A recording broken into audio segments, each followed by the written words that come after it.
술 취한 코끼리 길들이기. 호주에 있는 우리절 부근에 치아 상태가 몹시 나쁜 남자가 살고 있었다. 그는 번번이 이를 뽑아야 했는데 마취 주사 맞는 것을 극도로 싫어했다. 결국 그는 수소문 끝에 마취 없이 이를 뽑아주는 치과 의사를 찾아내었다.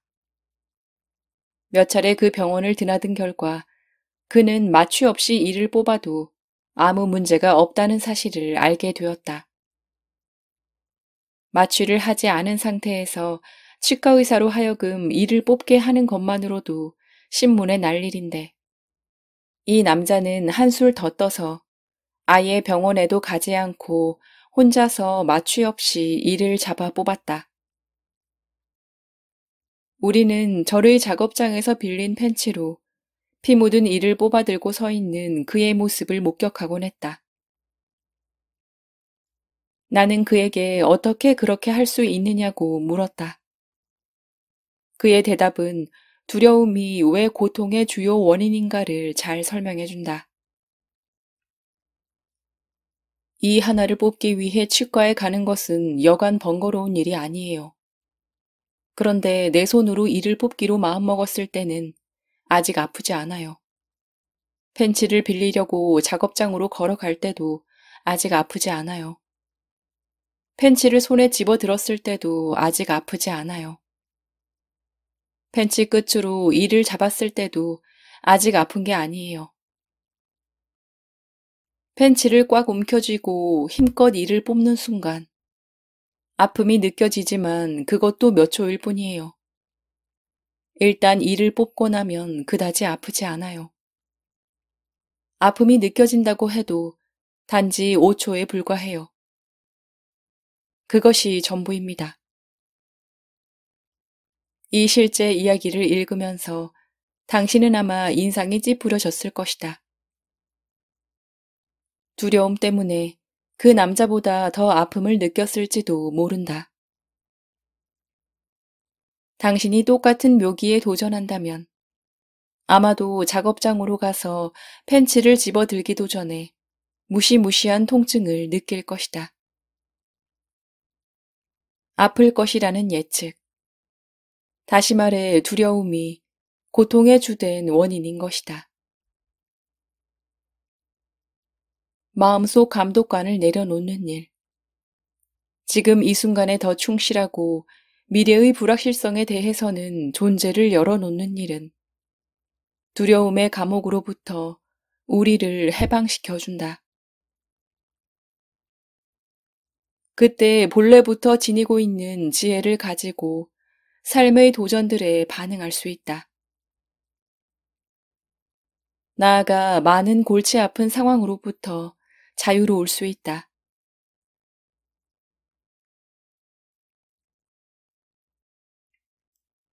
행복에 집착할 때 그것은 고통에 집착함과 똑같다. 그것들은 결코 분리될 수 없다. 사람들이 추구하는 행복 안에는 본질적인 고통이 있음을 이해해야 한다. 따라서 자신이 행복하다고 느낄 때 조심하라. 너무 기뻐하거나 그것에 마음을 빼앗기지 말라.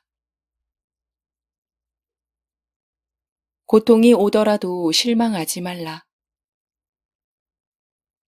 그것에 빠져 자신을 잊지 말라. 그것들이 똑같다는 것을 이해하라.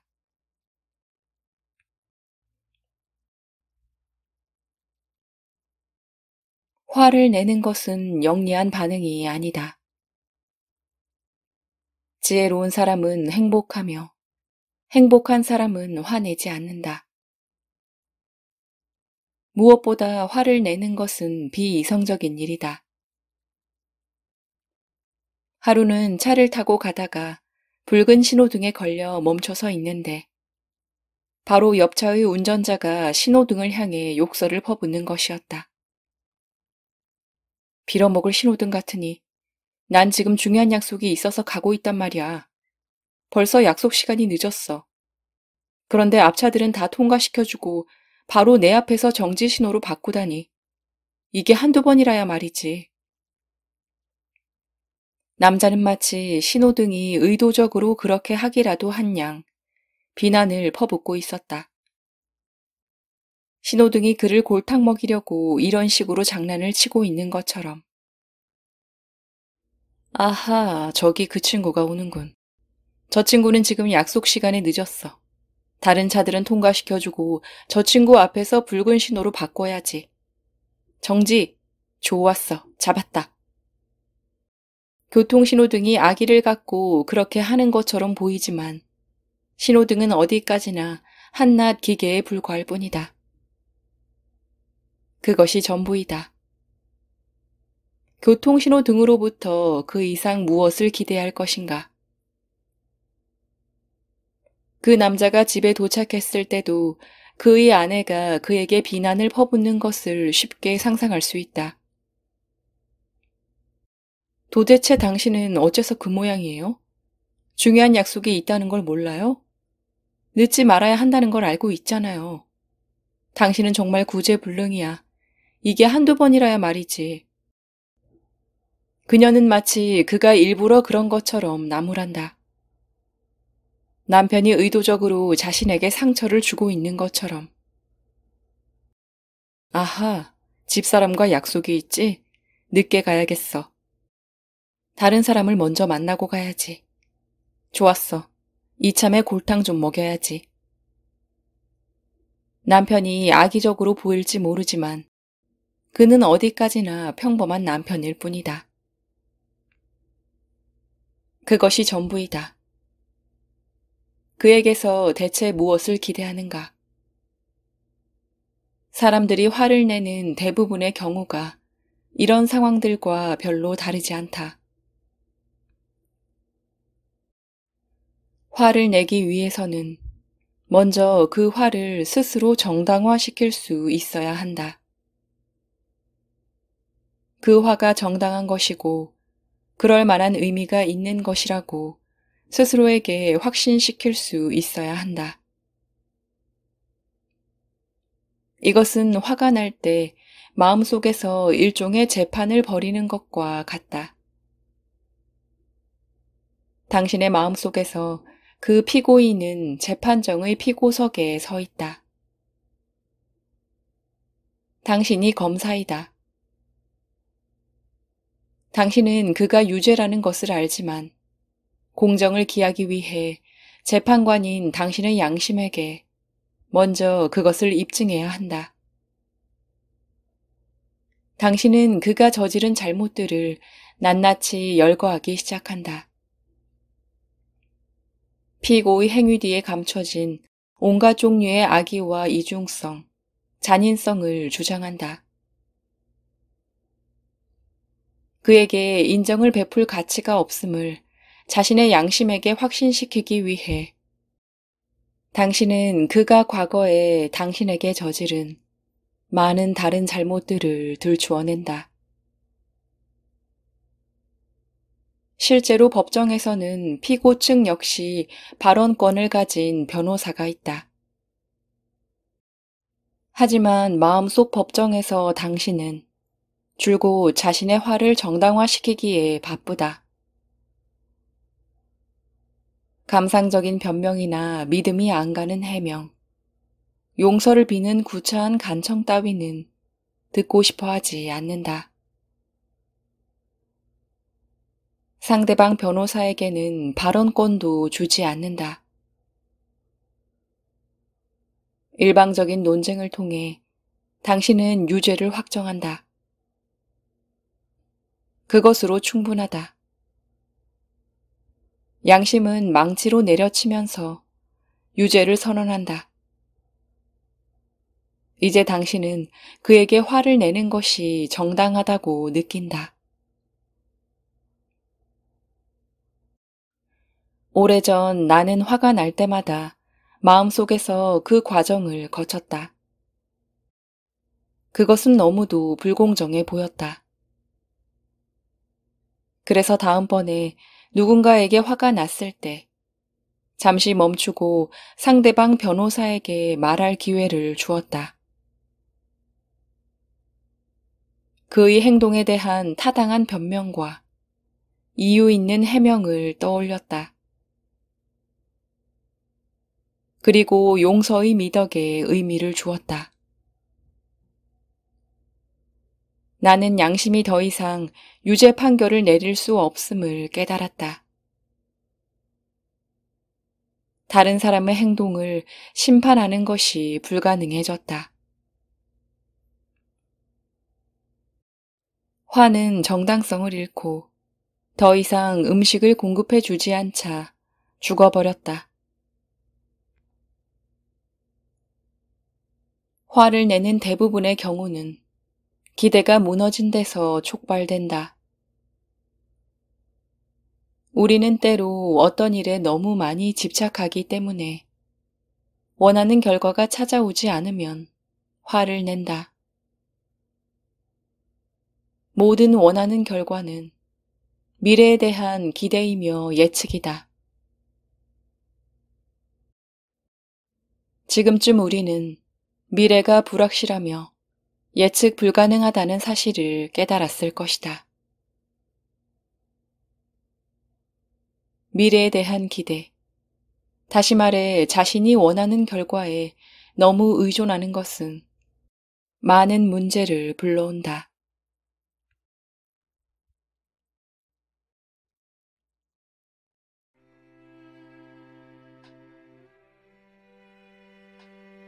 술 취한 코끼리 길들이기.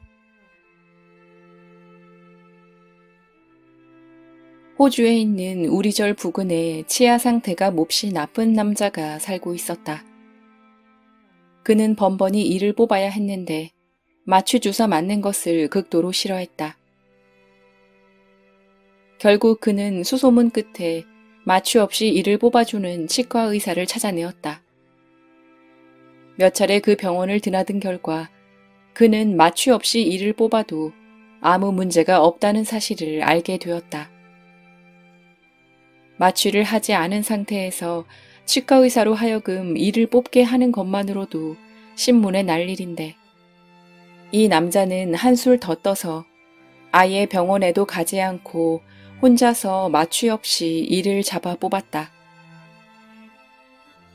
우리는 절의 작업장에서 빌린 펜치로 피 묻은 이를 뽑아들고 서 있는 그의 모습을 목격하곤 했다. 나는 그에게 어떻게 그렇게 할 수 있느냐고 물었다. 그의 대답은 두려움이 왜 고통의 주요 원인인가를 잘 설명해준다. 이 하나를 뽑기 위해 치과에 가는 것은 여간 번거로운 일이 아니에요. 그런데 내 손으로 이를 뽑기로 마음먹었을 때는 아직 아프지 않아요. 펜치를 빌리려고 작업장으로 걸어갈 때도 아직 아프지 않아요. 펜치를 손에 집어들었을 때도 아직 아프지 않아요. 펜치 끝으로 이를 잡았을 때도 아직 아픈 게 아니에요. 펜치를 꽉 움켜쥐고 힘껏 이를 뽑는 순간 아픔이 느껴지지만 그것도 몇 초일 뿐이에요. 일단 이를 뽑고 나면 그다지 아프지 않아요. 아픔이 느껴진다고 해도 단지 5초에 불과해요. 그것이 전부입니다. 이 실제 이야기를 읽으면서 당신은 아마 인상이 찌푸려졌을 것이다. 두려움 때문에 그 남자보다 더 아픔을 느꼈을지도 모른다. 당신이 똑같은 묘기에 도전한다면 아마도 작업장으로 가서 펜치를 집어들기도 전에 무시무시한 통증을 느낄 것이다. 아플 것이라는 예측. 다시 말해 두려움이 고통의 주된 원인인 것이다. 마음속 감독관을 내려놓는 일. 지금 이 순간에 더 충실하고 미래의 불확실성에 대해서는 존재를 열어놓는 일은 두려움의 감옥으로부터 우리를 해방시켜준다.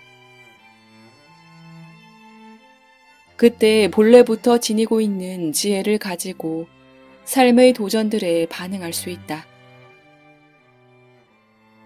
나아가 많은 골치 아픈 상황으로부터 자유로울 수 있다.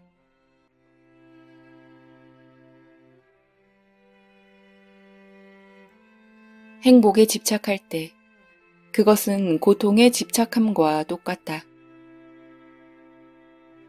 그것들은 결코 분리될 수 없다. 사람들이 추구하는 행복 안에는 본질적인 고통이 있음을 이해해야 한다. 따라서 자신이 행복하다고 느낄 때 조심하라. 너무 기뻐하거나 그것에 마음을 빼앗기지 말라. 고통이 오더라도 실망하지 말라. 그것에 빠져 자신을 잊지 말라. 그것들이 똑같다는 것을 이해하라.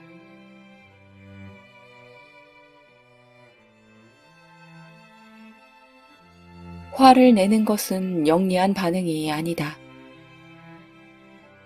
지혜로운 사람은 행복하며 행복한 사람은 화내지 않는다. 무엇보다 화를 내는 것은 비이성적인 일이다. 하루는 차를 타고 가다가 붉은 신호등에 걸려 멈춰서 있는데 바로 옆 차의 운전자가 신호등을 향해 욕설을 퍼붓는 것이었다. 빌어먹을 신호등 같으니 난 지금 중요한 약속이 있어서 가고 있단 말이야. 벌써 약속 시간이 늦었어. 그런데 앞차들은 다 통과시켜주고 바로 내 앞에서 정지 신호로 바꾸다니. 이게 한두 번이라야 말이지. 남자는 마치 신호등이 의도적으로 그렇게 하기라도 한 양 비난을 퍼붓고 있었다. 신호등이 그를 골탕 먹이려고 이런 식으로 장난을 치고 있는 것처럼. 아하, 저기 그 친구가 오는군. 저 친구는 지금 약속 시간에 늦었어. 다른 차들은 통과시켜주고 저 친구 앞에서 붉은 신호로 바꿔야지. 정지! 좋았어. 잡았다. 교통신호등이 악의를 갖고 그렇게 하는 것처럼 보이지만 신호등은 어디까지나 한낱 기계에 불과할 뿐이다. 그것이 전부이다. 교통신호등으로부터 그 이상 무엇을 기대할 것인가? 그 남자가 집에 도착했을 때도 그의 아내가 그에게 비난을 퍼붓는 것을 쉽게 상상할 수 있다. 도대체 당신은 어째서 그 모양이에요? 중요한 약속이 있다는 걸 몰라요? 늦지 말아야 한다는 걸 알고 있잖아요. 당신은 정말 구제불능이야. 이게 한두 번이라야 말이지. 그녀는 마치 그가 일부러 그런 것처럼 나무란다. 남편이 의도적으로 자신에게 상처를 주고 있는 것처럼. 아하, 집사람과 약속이 있지? 늦게 가야겠어. 다른 사람을 먼저 만나고 가야지. 좋았어. 이참에 골탕 좀 먹여야지. 남편이 악의적으로 보일지 모르지만 그는 어디까지나 평범한 남편일 뿐이다. 그것이 전부이다. 그에게서 대체 무엇을 기대하는가? 사람들이 화를 내는 대부분의 경우가 이런 상황들과 별로 다르지 않다. 화를 내기 위해서는 먼저 그 화를 스스로 정당화시킬 수 있어야 한다. 그 화가 정당한 것이고 그럴 만한 의미가 있는 것이라고 스스로에게 확신시킬 수 있어야 한다. 이것은 화가 날 때 마음속에서 일종의 재판을 벌이는 것과 같다. 당신의 마음속에서 그 피고인은 재판정의 피고석에 서 있다. 당신이 검사이다. 당신은 그가 유죄라는 것을 알지만 공정을 기하기 위해 재판관인 당신의 양심에게 먼저 그것을 입증해야 한다. 당신은 그가 저지른 잘못들을 낱낱이 열거하기 시작한다. 피고의 행위 뒤에 감춰진 온갖 종류의 악의와 이중성, 잔인성을 주장한다.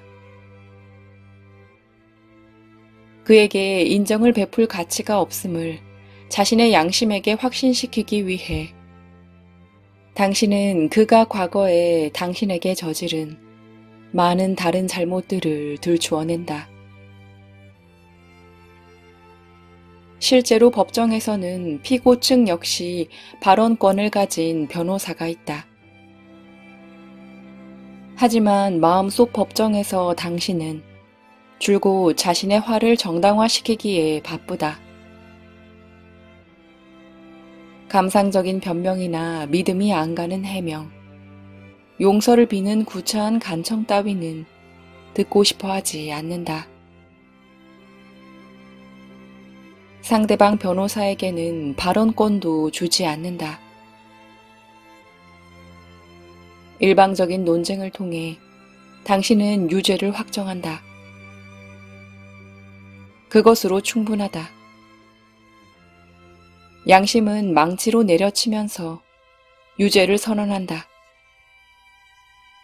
이제 당신은 그에게 화를 내는 것이 정당하다고 느낀다. 오래전 나는 화가 날 때마다 마음속에서 그 과정을 거쳤다. 그것은 너무도 불공정해 보였다. 그래서 다음번에 누군가에게 화가 났을 때 잠시 멈추고 상대방 변호사에게 말할 기회를 주었다. 그의 행동에 대한 타당한 변명과 이유 있는 해명을 떠올렸다. 그리고 용서의 미덕에 의미를 주었다. 나는 양심이 더 이상 유죄 판결을 내릴 수 없음을 깨달았다. 다른 사람의 행동을 심판하는 것이 불가능해졌다. 화는 정당성을 잃고 더 이상 음식을 공급해 주지 않자 죽어버렸다. 화를 내는 대부분의 경우는 기대가 무너진 데서 촉발된다. 우리는 때로 어떤 일에 너무 많이 집착하기 때문에 원하는 결과가 찾아오지 않으면 화를 낸다. 모든 원하는 결과는 미래에 대한 기대이며 예측이다. 지금쯤 우리는 미래가 불확실하며 예측 불가능하다는 사실을 깨달았을 것이다. 미래에 대한 기대, 다시 말해 자신이 원하는 결과에 너무 의존하는 것은 많은 문제를 불러온다.